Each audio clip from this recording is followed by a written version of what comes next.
Écrivain contre un charnier, marché conclu Léa, et d'un côté des crânes, pas des métaphores, non, des vrais, blanchis, rangés, catalogués avec le soin maladif d'un pays qui a toujours su faire de la barbarie une science exacte. 9000 crânes sourient encore d'avoir mordu la terre d'Algérie en criant « libre » dans des batailles type sabre contre canon. Ce ne sont pas des reliques, ce sont des témoins. De l'autre côté, dans un studio feutré où le café est tiède mais le ton dramatique, une voix bien coiffée s'élève. Elle s'appelle Léa Salamé, elle est journaliste, c'est-à-dire gardienne de la morale en jupe crayon. Elle parle d'échange, elle propose le troc comme si la douleur avait une valeur faciale. Et si on vous rendait vos crânes et vous nous libérez, Boualem Sansal, silence, même les crânes en tombent de l'étagère, 9000 résistants décapités contre un romancier. Ce n'est pas une question d'arithmétique, c'est une question d'époque. En 1849, on tranchait des têtes pour apprendre à une tribu ce que valait une république.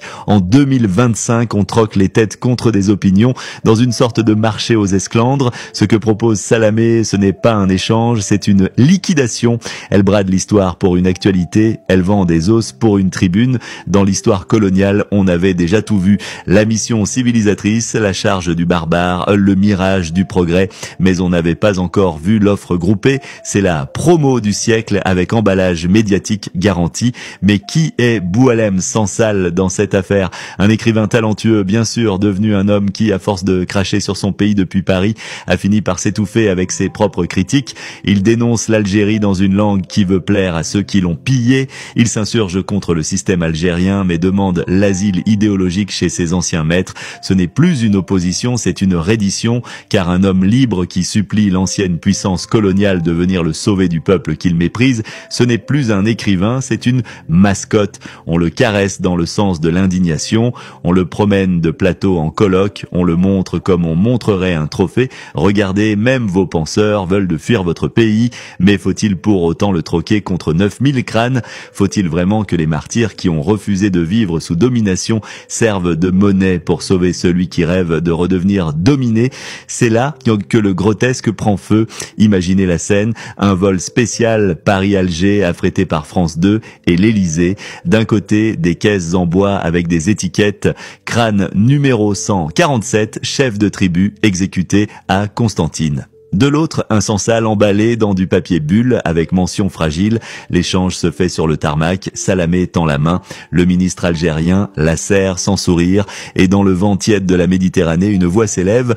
Voici votre scribe. Non merci, l'image est moche. Ce serait presque drôle si ce n'était pas si tragique, car derrière cette blague macabre se cache une vieille maladie française, la volonté de réécrire l'histoire avec de l'actualité, de faire oublier les crimes passés en s'indignant des injustices présentes, comme si libérer Sansal effaçait le fait qu'on a exposé ses ancêtres dans des bocaux, comme si défendre la liberté d'expression d'un homme suffisait à excuser l'étranglement de tout un peuple. Et de l'autre côté, l'Algérie, elle, continue de s'offusquer de tout sauf de l'essentiel. Elle enferme ses écrivains comme on enferme des chiens errants, non pas parce qu'ils mordent, mais parce qu'ils aboient au mauvais moment. Boualem Sansal, il fallait simplement lui tendre un miroir pour lui montrer à quel point il est laid. Ce n'est pas un échange, c'est un aveu. La France admet qu'elle a volé des têtes et qu'elle ne sait plus où les mettre. L'Algérie admet qu'elle ne tolère aucune voix dissidente, sauf celle qui chante la gloire de État. Et au milieu, Salamé organise la transaction comme on anime un jeu télévisé.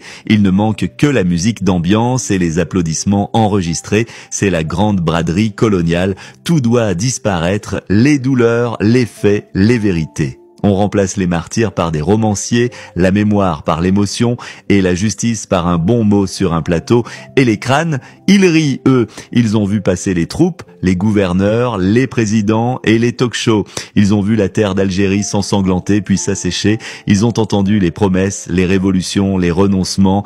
Et maintenant, ils écoutent Salamé leur proposer un aller simple contre un billet de retour. Ils rient sans mâchoire, car le ridicule ne tue plus. Il anime les débats du matin. Moralité, on ne troque pas la dignité contre un plaidoyer, on ne pèse pas le passé sur une balance médiatique et surtout, on ne vend pas la mémoire des morts pour acheter le confort des vivants, à moins d'être devenu marchand d'histoire ou journaliste. Suite de l'article dans l'Algérie, Tafsir Ismail Zanoun, recueil de 99 chroniques, disponible à partir de septembre 2025.